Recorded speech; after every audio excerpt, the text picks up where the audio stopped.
My name is Talia Ramkilawan and I'm 25 years old.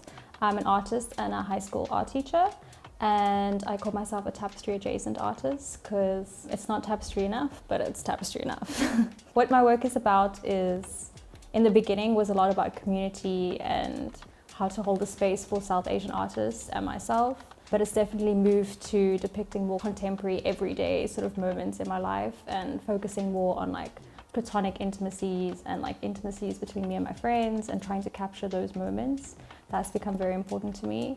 And I guess what I'm trying to convey with that is like how being disruptive doesn't necessarily have to always be loud.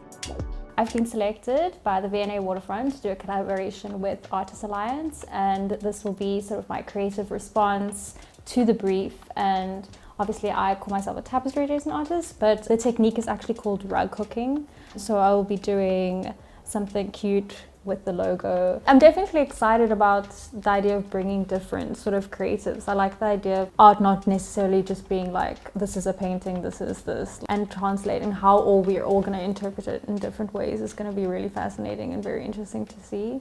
But I definitely think there's a stigma around like art looking a certain way. So I'm very excited to see how it's all going to come together.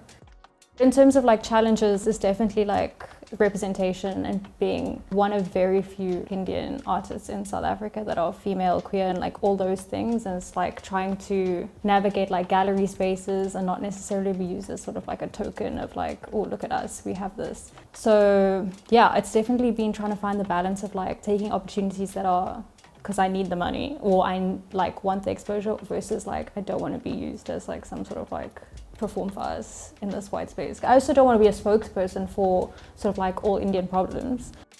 Community is important to me because when I was at Michaela's in my fourth year, I realized that I was one of like 2 other Indian people in our year, and I really struggled with pushing myself in terms of like pushing my work and pushing my ideas just because I had no one else to talk to. And that for me became very important to like try find sort of my people.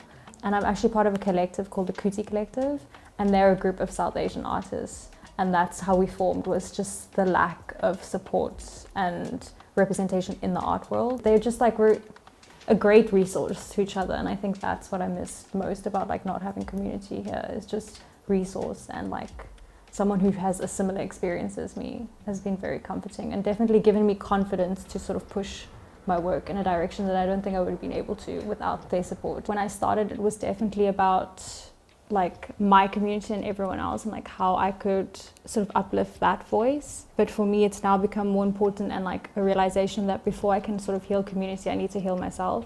And that's where I've become more interested in, or placed more importance on like my everyday moments and all those like little things as a contemporary South Asian woman, or just navigating those spaces.